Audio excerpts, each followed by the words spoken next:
Nomti, it's Tanya. Would you mind just checking your email? Sorry, someone has just asked for the link. Will do.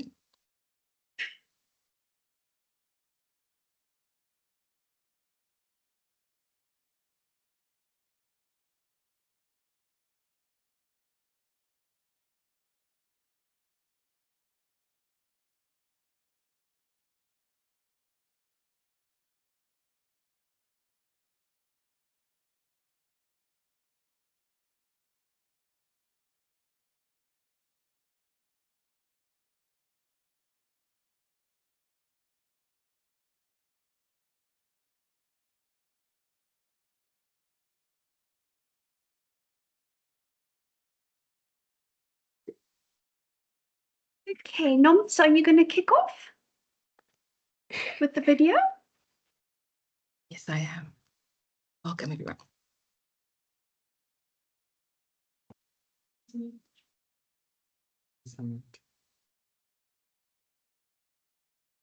Sorry, there's no sound, Nomti.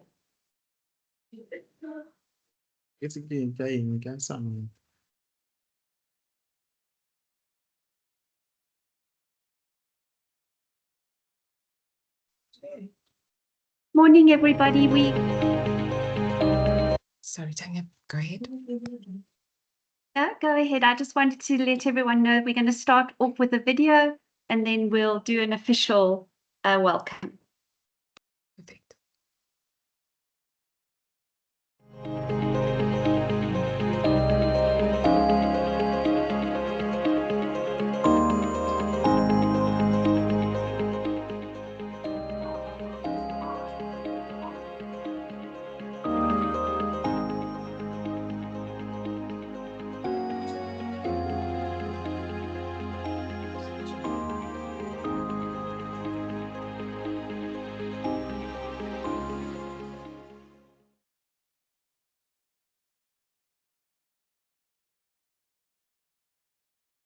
Zhao, you may go ahead and project. Thank you.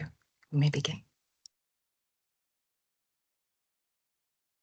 Good morning, everybody, and Happy New Year. My name is Tanya Vacht, and I'm the Executive Officer of SAMED. With my camera on, for those of you who may not know me. It's great to have you all here for this really important session. Before we begin, I'd just like to go over a few quick formalities. Please note that the session is being recorded, and by participating, you consent to the recording thereof. Please also keep SAMED's values in mind when engaging with our speakers, stakeholders, and each other. A reminder about conflicts of interest and competition law. We have outlined a few key competition law do's and don'ts, so please do keep them in mind during this session. If you could just move to the next slide for me, please, Zhao. And the next one. Those are competition law guidelines, do's and don'ts. So please bear those in mind because we are an association of members who are competitors. We do encourage questions, so you're welcome to drop them in the chat, but there will also be time for you to raise your hand and to ask questions.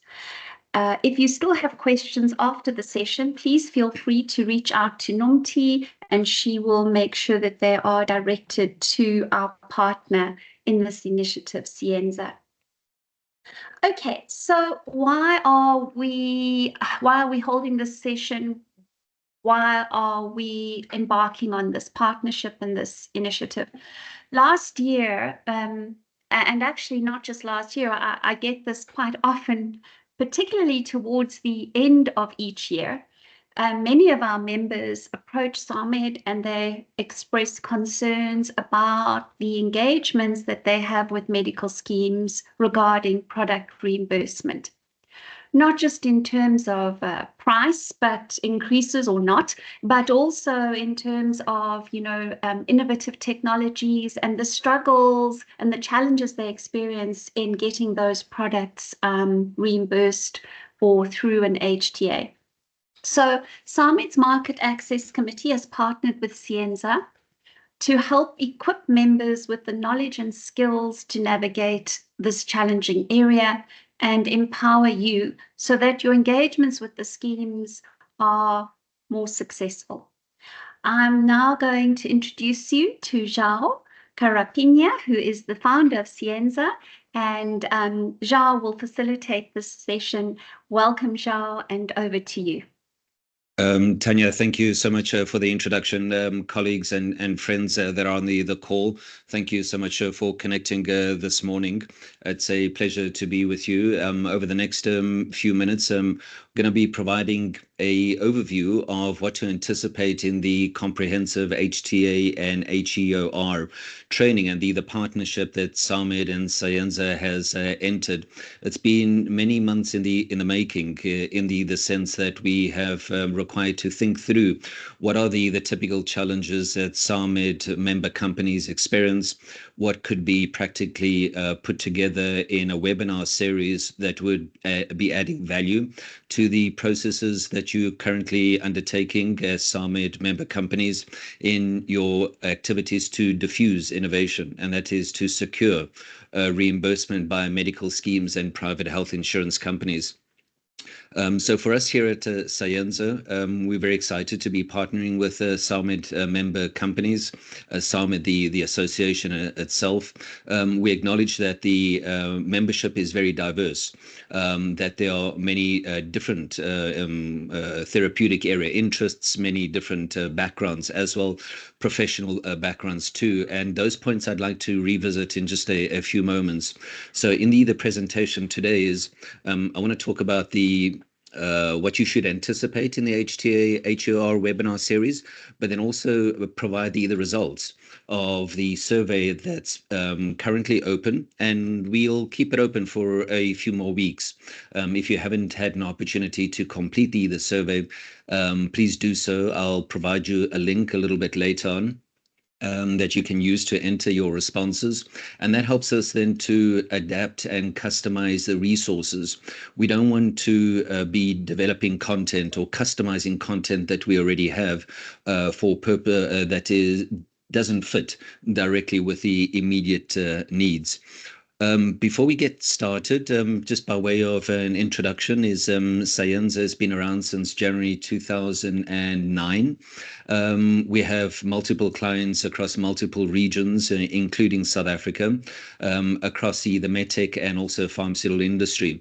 We are methodologists and researchers in the sense that we focus on applying health economics and outcomes research methods to answer questions related to the value of innovation that is coming to the market and how could potentially benefit patients.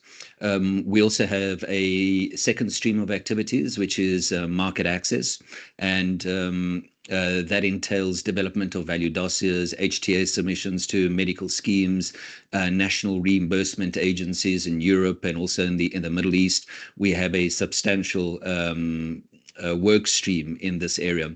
And then the third area relates to dynamic intelligence. So this is taking advanced system simulation methods and applying it to commercial questions and also policy questions to support our clients in thinking through different scenarios. I'm João Carapinha, and the accent that I'm speaking in may sound familiar. It is South African. However, I've had the pleasure with the clients and the partners that we've had over many years being living in the United States, for example, also in Europe, where I'm currently located. So the local time is 8:40 a.m. I'm in Andorra, just between France and Spain.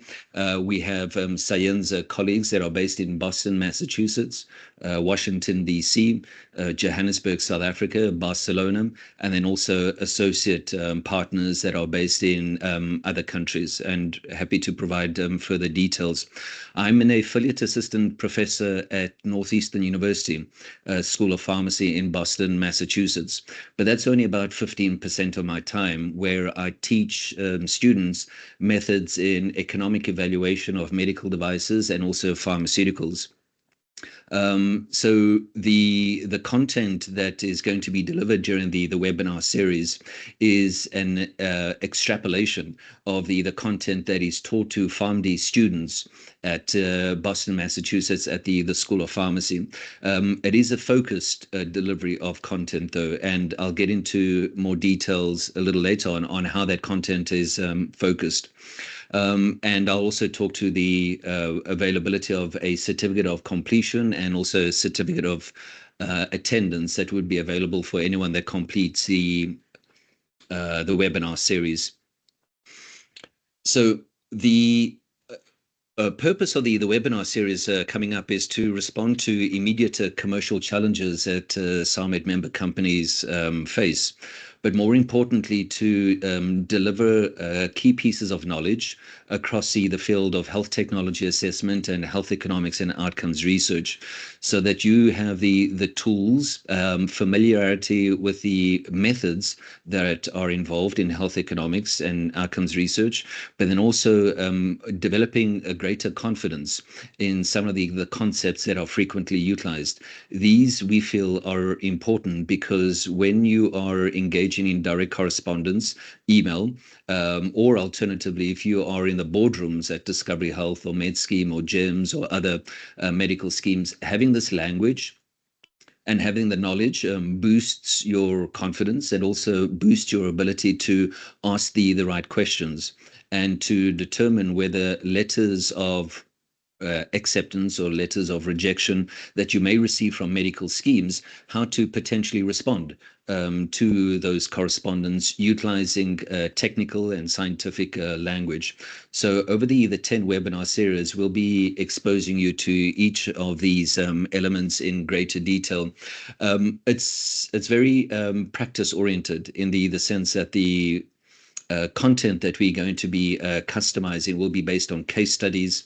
It will be based on conversations that we'll have during the actual webinar itself. So when you connect, I'll be on the call. It's likely that I'll also be inviting other staff members to join on the call, and other HEOR fellows that we've had over the years from different countries, Turkey in particular, and also the United States, that may connect to share their experiences in applying health economics and outcomes research.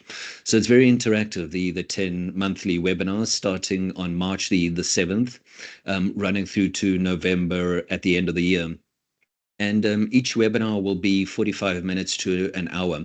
It will be a pretty intensive maximum hour that we'll spend. And we will focus on the most important topics. And because prior to every single webinar, you'll be provided pre-webinar reading material. The expectation is that you would have had an opportunity to review that material and come to the webinar prepared, and also potentially with some questions to ask during the conversation. There's a lot that we need to cover. So it would be essential going through that pre-webinar material so that if there are any areas of knowledge that we'd need to plug, then we can do that during the live session itself. I would be available before, after each of the webinars to answer any potential questions that you may have related to the material that is going to be discussed and conveyed. There also will be post-webinar assessments, and this gets me to the point of a certificate of attendance versus a certificate of completion. For colleagues on the call and those that have already registered, if you attend all of the 10 monthly webinars from March to November this year, and you log on and you're participating, you will receive a certificate of attendance. That certificate is signed both by SAMED and myself. My apology, I should have added an example of that into the slide deck, but we can put that onto the webpage so that you can have a look and see what that looks like. That certificate serves to certify that you have participated in the webinar series, you've attended all of them, and that you've covered all of the concepts that have been discussed in the webinar series. Now, there's a second option, which is a certificate of completion. And that is based on a final summative assessment. At the end of the 10 webinar series, the minimum pass mark is 70%. You would be asked a series of questions open book in the sense that you would have access to the slides, everything that we've covered over the past 10 webinars, and you'll be given a series of questions to complete within a limited time period. If you obtain a minimum pass mark of 70%, and I have no doubt that many participants on the call would achieve that, then you would be eligible to receive a certificate of completion.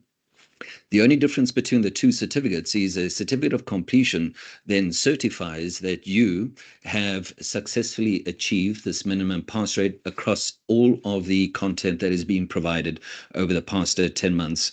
We believe, based on prior experience, that aiming for a certificate of completion carries more weight, especially if you want to consider developing a career in market access.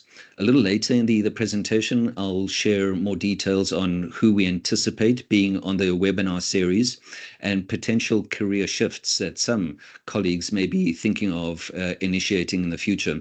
If you are thinking of moving in the direction of building a career in market access, then having that certificate of completion would be essential next step for you to evolve, and then also adding to that knowledge in the future in more advanced concepts. So let's get directly into the results. Health Technology Assessment and Health Economics and Outcomes Research Survey was distributed through samed.syenza.com. And thank you to the 15 colleagues that have completed the survey. I'm sharing the results here in an aggregated and anonymized form. These have been very useful for us to just get a better sense of where is the membership, what are the priorities at the moment, what are their job titles, and how could we potentially adapt the content that we'll be delivering over the next 10 months. If you haven't completed the survey, please do so.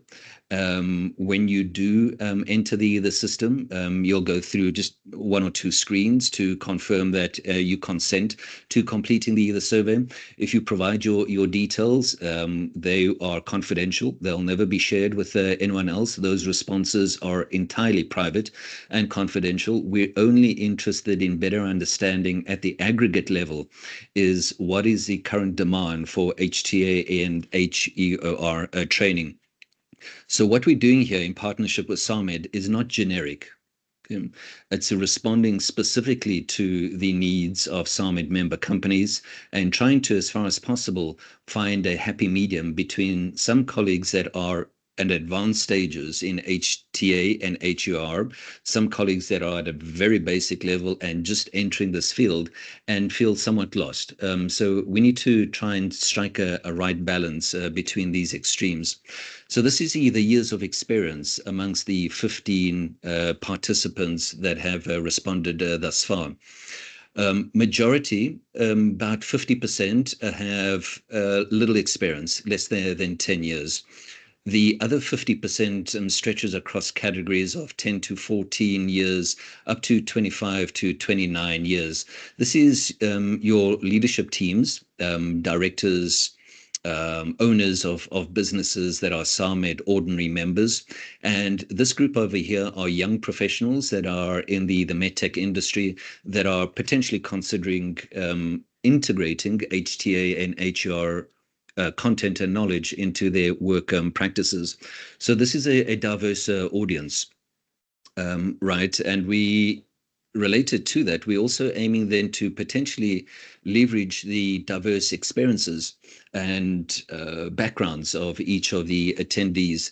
Majority, so 6 out of the total 15, come from leadership teams. So these may be managing directors, owners of businesses, general managers. For this cohort, the content that we will cover, such as policies or strategic directions, exposure to HTA and HEOR will be very useful. Sometimes the managing directors don't have a market access manager. So it's a managing director and a market access manager at the same time. You're carrying 2 hats. Sometimes not even 2 hats, it's 3 or 4, right? So we're hoping that the content will assist in that leadership team fulfilling that market access role, and potentially in the future as well, adding additional capacity so that you have a focused market access resource. There are 4 respondents that have a market access or policy background. So public affairs and market access, key accounts and market access managers. These are most likely the folks that are 5 days a week, 8 hours a day, engaging directly with medical schemes, health insurance companies, administrators, negotiating to secure the reimbursement of the technologies are coming to the market. So this group most likely has good experience, hands-on coalface experience that could be included in the HTA HER webinar series. Oh, okay, okay. Yeah, no, no. When I didn't have your cell phone. I can provide you with my cell phone number if you'd like. So the other group is the marketing and regulatory affairs colleagues. So these this group over here, 3 individuals, more commercially focused, product managers, project specialists, amongst others. And then the group that I was referring to that may be considering potential career change is the regulatory affairs managers. And this happens frequently when we run HTA and HER a webinar series or training courses in different countries. Is there's a cohort of colleagues that are thinking of moving into market access. If you are thinking of doing that, I think it's a very wise choice. Market access and policy is a place to be. We have breathed and lived this area for over 20 years now. We thoroughly enjoy it on a day-to-day basis, and only for one reason, because the impact of this cohort of individuals, market access and policy, have a direct and immediate impact on securing reimbursement for innovation for patients, which then directly impacts patient outcomes. And this is extremely satisfying for a market access professional operating within the space. So if you are a regulatory affairs manager and you're thinking of making that change, we'll be very happy to advise on how to do that. But welcome to the webinar series. We look forward to your participation in the weeks ahead. The other key and absolutely essential part of the survey that we ran was gauging the level of experience in different thematic areas of HTA and HER. The first pie chart here is on the decision trees, transition probabilities, and cost effectiveness. I have a few more slides coming up to show you the basic, intermediate, or advanced level of experience in the 15 colleagues that have responded thus far. So in decision trees, the majority is basic. In transition probabilities, the majority is basic as well.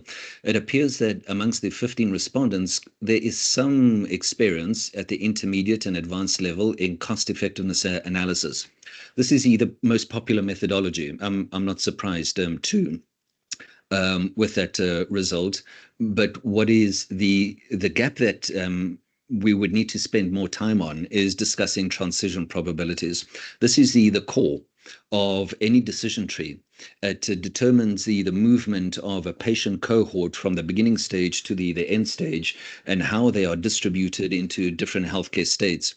You can't understand a cost effectiveness analysis in technical terms if you don't understand the transition probabilities. So majority are at a very basic level at the moment. Some have an intermediate, no advanced at all at the moment. Cost minimization, some experience, HER literature and critically appraising published evidence at a very basic level, no intermediate, no advanced whatsoever. So again, I think instead of just spending one webinar on that, we may need to spend 2 or 3 webinars. Is taking an actual published paper, is critically engaging it. What are the core set of questions that should be asked of the literature so that you can then extract the most pertinent information that is related to your product, and how could you then package that into content or a letter that is sent to Discovery Health, promoting or seeking to secure reimbursement for that innovation. So that would be a priority area. Cost minimization, some are familiar with this. Cost utility, no advanced experience at all, intermediate, but majority is basic. For those colleagues that have an advanced experience, this is a direct note to you. again, in advance of getting to that stage, thank you for your patience as we consider that the majority of the cohort is at a very basic level. So if you're going to be on the webinar series, there may be basic concepts that you are familiar with, but we are trying to ensure that the majority play catch up and that we get to a stage then of moving the cohort forward. What we may do, though, is for those who have self-identified as advanced level expertise in cost minimization, we may ask you to present. So, please share your experiences. What is your commercial experience been in, for example, applying a cost minimization analysis in your HTA dossier that you sent to a private medical scheme? So those colleagues are welcome to open up their mics and also comment during each of the webinars. More insights related to key thematic areas, cost consequence analysis, same profile, cost benefit analysis, same thing. Here, Markov models, and majority is basic, no advanced at all.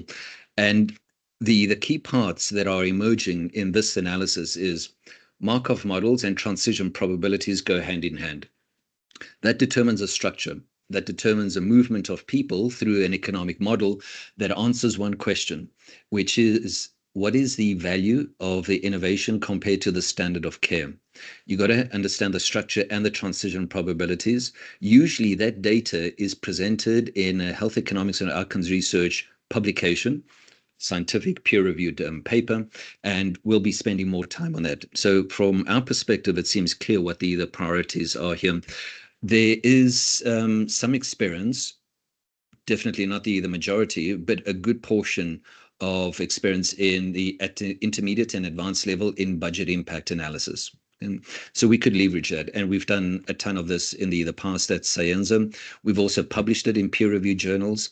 I also serve as a editorial board member at the Journal of Medical Economics. It's a high impact journal, part of the Taylor and Francis group in London, UK.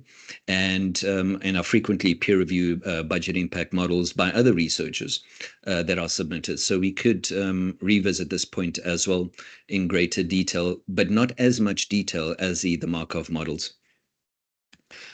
Top thematic areas that colleagues would like to see covered during the webinar series. The most frequent was surgery and wound care, with 8 counts of that specific theme or therapeutic area identified. Second was musculoskeletal and orthopedics, cardiovascular and metabolic. And the least was ophthalmic or respiratory, neurology and radiotherapy, immunology and autoimmune disease. Why this is important is that when we select case studies and papers to review, critically appraise, and to review Markov models and transition probabilities, we will most likely extract those from surgery and wound care, musculoskeletal and orthopedics, and cardiovascular and metabolic conditions. Okay. Because this then would then be responding to the majority interest in the audience. If there are very specific case studies that you think would be useful, please send it to us. We need to evaluate that from a competition law perspective. What we don't want to do during this webinar series is discussing very specific products or very specific commercial strategies amongst potentially competing companies that would fall foul of competition law, not just in South Africa, but many other jurisdictions as well. Most countries share the same type of competition law framework. So, but please do share that with us. If there's a specific product that is included in that evidence, we will genericize it and think about a broad range of technologies in a therapeutic area to consider that. So, and also some of the key areas that colleagues have responded in HTA, they want to see a comprehensive coverage. We're going to do that. We're going to be covering cost benefit models as well. Breast health imaging fits under women's health. It's not a key priority. These are the bigger the priority areas for colleagues. Economic modeling, we're going to be covering literature, insights and critical appraisal. We'll cover market access strategies and the application of the content that we have. So overall, to give you a bird's eye view of what we're going to be covering, key concepts. An introduction to HTA and HUR is going to be webinar number 1 on March the 7th. If you haven't registered, please be sure to do that. A link, I'll provide you a link on the next slide, which is samed.syenza.com. Please head over there. I'll show you the page in a few moments. Log on, register so that you can then be on board. And those slots are filling up really quickly. March the 7th. We'll cover HTA competencies framework in the opinion of global experts and ISPOR International.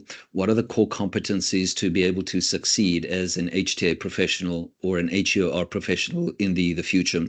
These are global international standards, right, that have been developed. Very useful to do a self-assessment. If you compare this list to where you are at the moment and you see a significant gap, that may motivate you to move in a particular direction. And it's not a unidirectional in the sense that the competencies framework is not just a small set of competencies that you can achieve. It's actually a broad array. But I'll park there at that point because it opens up many great opportunities for professionals in the future. Webinar number 3 and 4, economic analysis of medical devices and IVDs, budget impact analysis, just very briefly. I think the decision analysis this is where we're going to be fitting Markov modeling and transition probabilities together here with the economic modeling component. We will need to not just dedicate one webinar, but potentially 2 or more to critically appraising HUR literature, given the responses from the survey that we've just completed. And then right at the end, we'll look at future trends and directions. Particularly in other countries. So, for example, in the European Union, just over the past week, there have been announcements of joint clinical assessments for medical devices that is anticipated to commence in the coming months. That is requiring a realignment amongst medtech companies in Europe to prepare internal capacity to be able to submit comprehensive submissions to a single regulatory authority that, when approved, would then cover all European member states. That model of what is being utilized in Europe could potentially impact how joint clinical assessments and HTA submissions are formally done in South Africa. NHI is, the Act was passed, and there is elements within the NHI Act on HTA submissions as well. So whatever's happening in Europe and as the major HTA market could potentially have a domino effect on HTA policy in South Africa in the future. So this would be future directions, and we need to consider what's happening in other countries and other jurisdictions and think through potential future scenarios as well. This is the URL that I mentioned a little bit early on. There are already colleagues that are registered. We've already received a payment from several registrants thus far. We're just waiting for further confirmation from a few others. Registration can be managed directly on this URL, and I think I'll jump onto that right now and to show you. Just to navigate to the page. Whilst I'm getting there, happy to take any questions that you may have in the interim.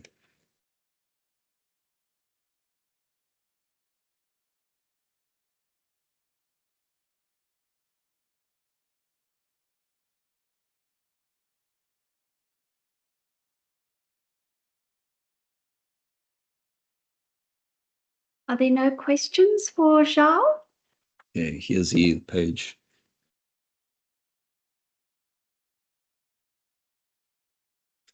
All right, SAMED.syenza.com has all of the background information for you to decide whether you're going to want to participate in the webinar series. There's an FAQ section here, very useful at the top, that provides you the dates, the prerequisites for the course. In fact, there are none. No academic or prior work experience is required. If you have no experience up to the most experienced, we welcome you. There's also the cost of the webinar. And if you haven't completed the survey thus far, it's in this section over here. Click this button, take the survey, complete the POPI disclaimer, I accept, and then provide your details over here. All these responses that have been provided by 15 colleagues in the past is what we just covered and summarized. And if you're ready to pull the trigger, then head over to the pricing page. It is 2,200 Rand. Covering all 10 webinar series from March to November. There are two different payment options that we provide. One is a credit card or debit card, and as soon as you enter your details there, it will take you to a Stripe page to be able to process your payment. If you prefer rather direct bank transfer, all that we'll need is just your company details, your VAT number. You'll be sent an invoice with the banking details, and then we receive those direct deposits. There are T's and C's that apply as well, so I encourage to read those. And if you need to contact us directly, please feel free to reach us here on this Contact Us section, or alternatively reach us directly on email and company@syenza.com, or alternatively via SAMED, and very happy to field your questions.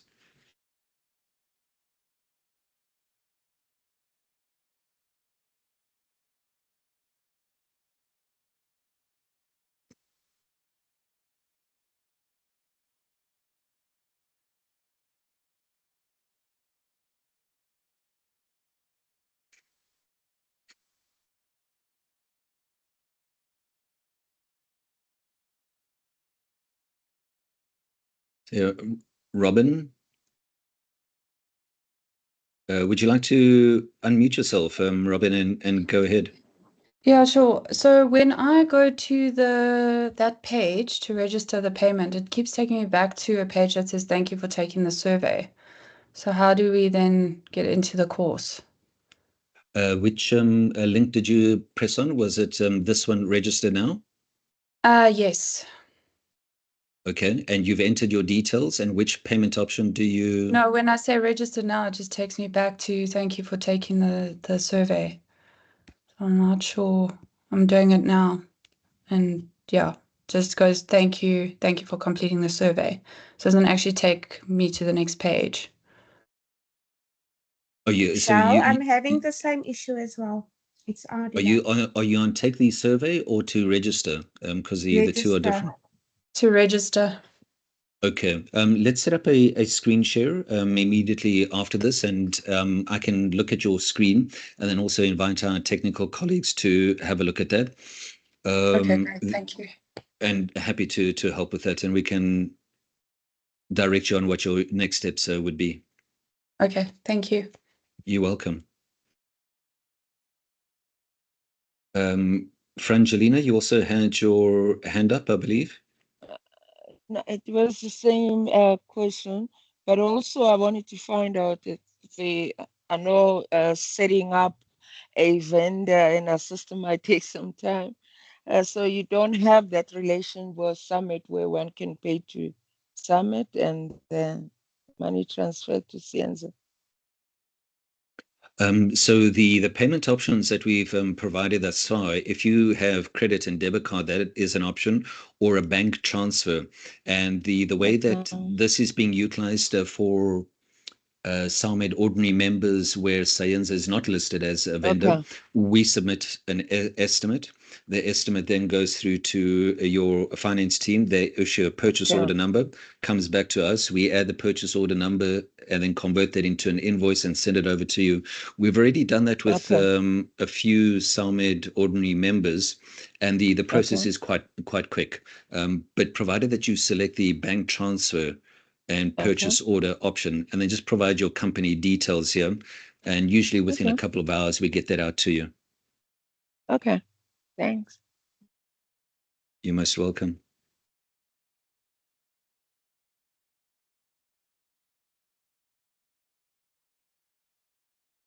Catherine?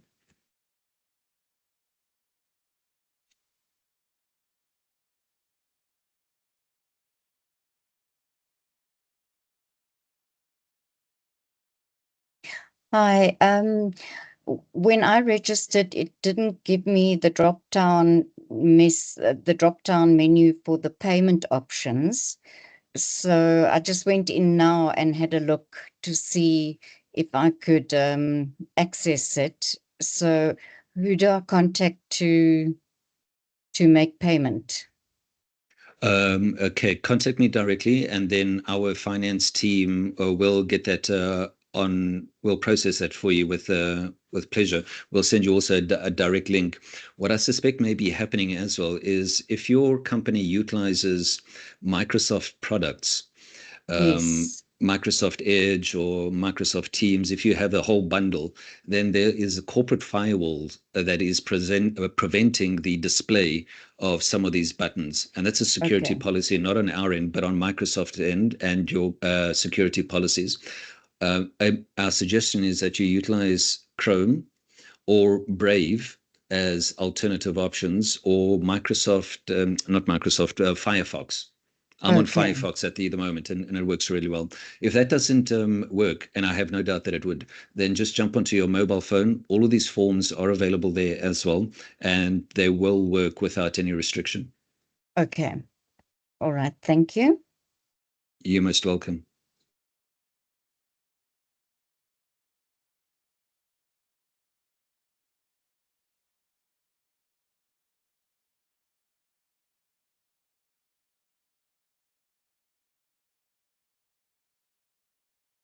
By a show of hands, and I should have actually opened up a poll, but by a show of hands, and maybe drop in the comment, is of those that are interested in registering for the event, would you prefer a certificate of attendance or a certificate of competence? I'm curious, and what do you think about the 70% pass mark? Does that seem achievable?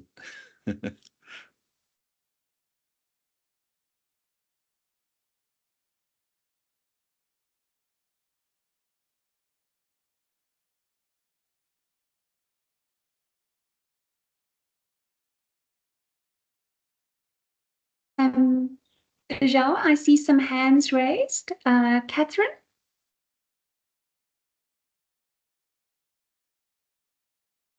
Nomti, I'm not sure if you can unmute. Yes. Happy with that, and a certificate of competence. Okay, perfect. 70%, right? We're going to do it. Yeah. Let's do it. And Masilela? Sorry, Catherine, is that all you wanted to say, or was there more? Yes. Okay, No. great. Masilela? No, I agree with the previous person, competence, and then I think 70% is reasonable. Okay, and then I have someone from Q Surgical. Sorry, your name isn't coming up, but please go ahead.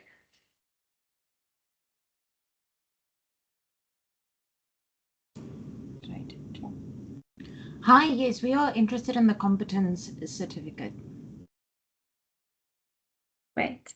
I think if I can also just add to that, Zhao, we had this discussion with Syenza, and internally we felt that a certificate of competence really, I think, holds more weight than just a certificate of attendance. And there is an expectation that you have to attend all the webinars and do the work to get the most out of this course, out of this initiative. We are seeing around the world, and especially now in Europe, Zhao, with I think this recent publication of regulations around HTA, or that this is really an area of focus for governments and even in the private sector. So I think we're doing this at the right time. We know that there is going to be an HTA component under NHI that's coming our way.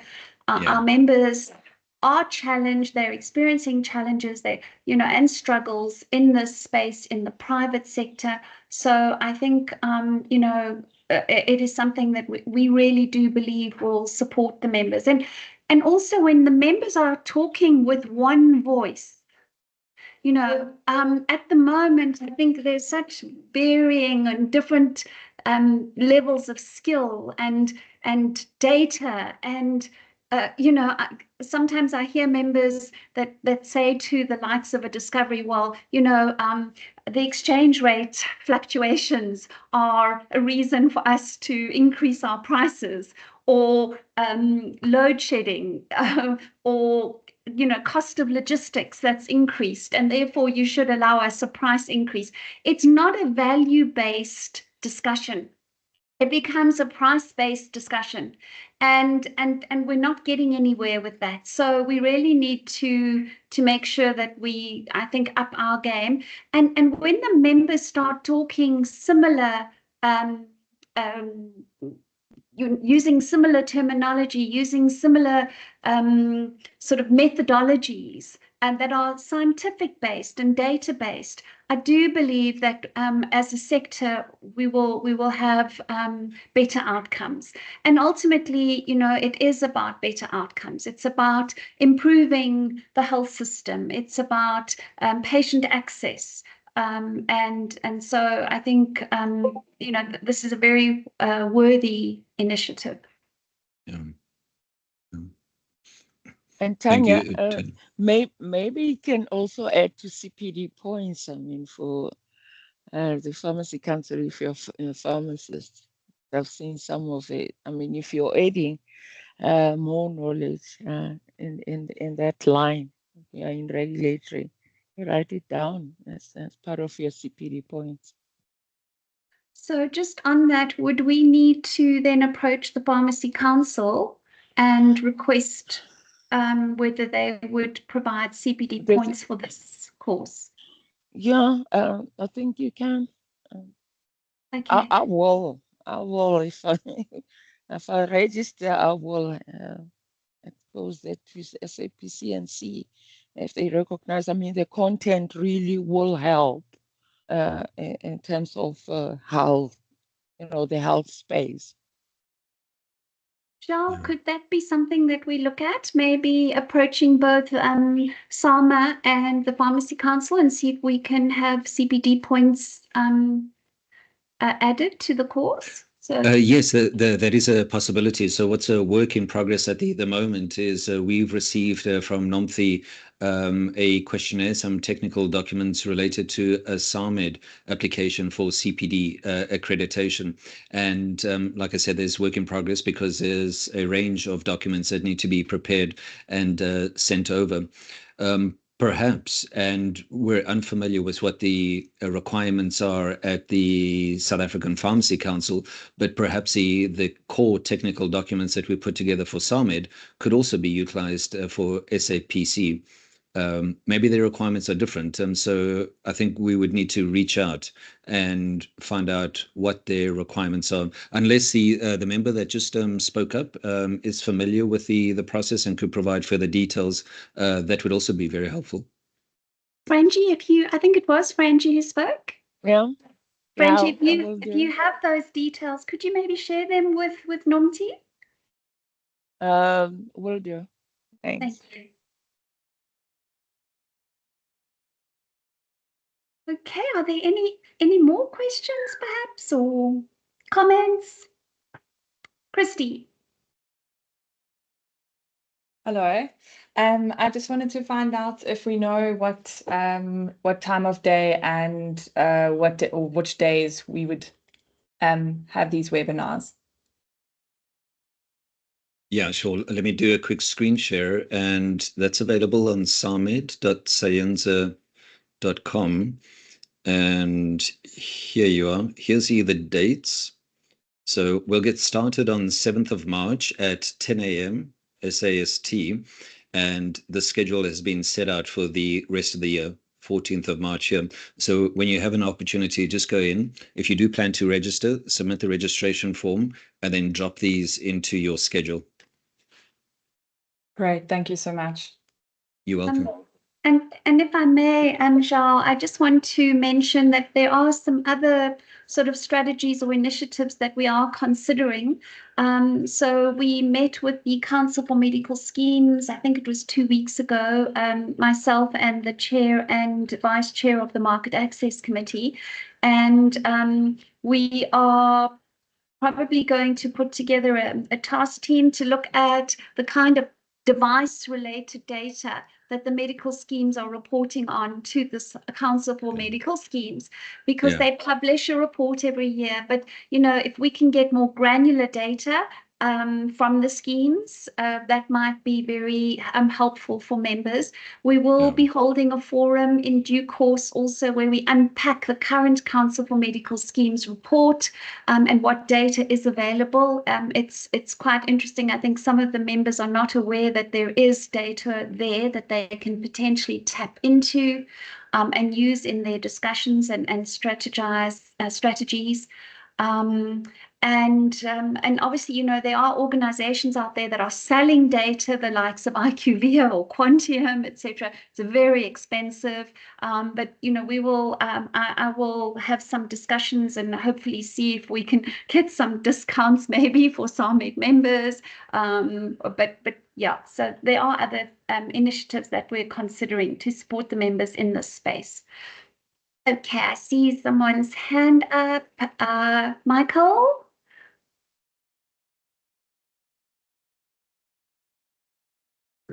Hi, Tanya. Just a question then, with respect to the schedule that's been proposed for the webinars, if we're unable to make one or two of them during the course of the year, will there be catch-up options or a option that's been taped that we can do in our own time? So you'll have a log-on space where if you register, you log on and you'll be able to see the course content. Every single webinar is going to be recorded. It will be posted on as well on your personal dashboard. So you'll be able to have a look at the recorded webinar. Having said that, if you're unable to attend a particular webinar, then you wouldn't be eligible for the certificate of attendance, but potentially the certificate of competence at the end, meaning that if you go through that recorded material and then you achieve that minimum pass rate of 70%, then you'd be able to receive that certificate of competence. All right, thanks. You're welcome.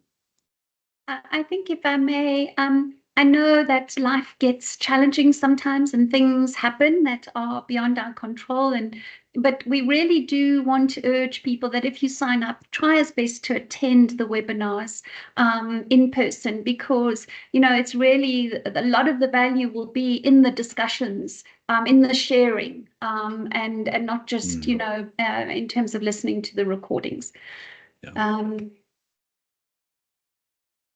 Hey, Jean?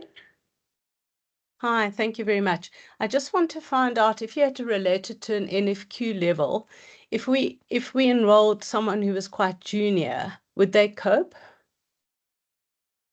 That is junior. So the National Qualifications Framework in South Africa has 8 levels, if I recall correctly. And the level that you are referring to would be a level 3 or level 4. Okay, fine. Thank you. So that would be basic. Would they cope? It depends on their background. Now, there's no course prerequisites, right? But if you, it's a difficult question to answer. It really depends on their work experience that they've had. A person with maybe 5-10 years work experience with no prior qualification could potentially cope. But if it's just a recent matriculant at a very basic level, I think they're going to struggle. Thank you. And forgive me, sorry, Q Surgical. Hi, yes, we just want to know, as a company, we want to enroll 3 ladies, and how would that work? Seeing that it is during business hours and they want to attend the course together, is that a possibility with each being certified at an additional price or cost, or how would you suggest we go about that? Yeah, so the registration is per participant, and the dashboard that is provided would be per individual that is registered for the course. The certificate of attendance as well and competence is given to the individual, not to the company. So when logging in for each of these events, it is during working hours, 10 a.m. to 11 a.m. And the way to process payment for it, very similar to how we've done it for other SAMED ordinary members, is on the invoice that is sent out. Each individual is itemized and we send it over to you.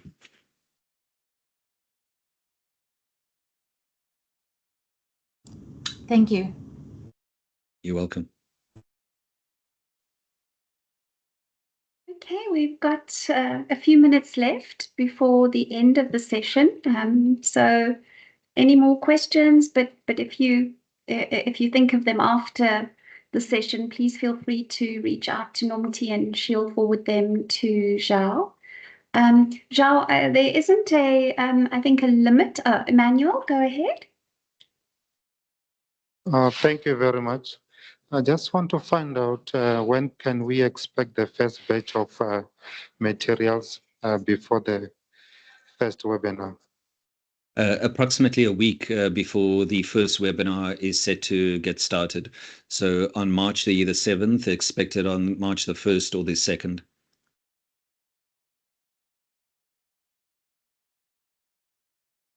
Right. You're welcome. Okay, one last round. Any more questions? No. Okay. Thank you so much, Zhao. I think we're very excited about this partnership and hoping that it's going to make a difference. So to the sector, to healthcare in general in South Africa, and really help us shift that needle to value-based procurement, reimbursement, and outcomes. So thank you, everybody. Appreciate your time and have a good rest of your day. Thank you to everyone. Thank you.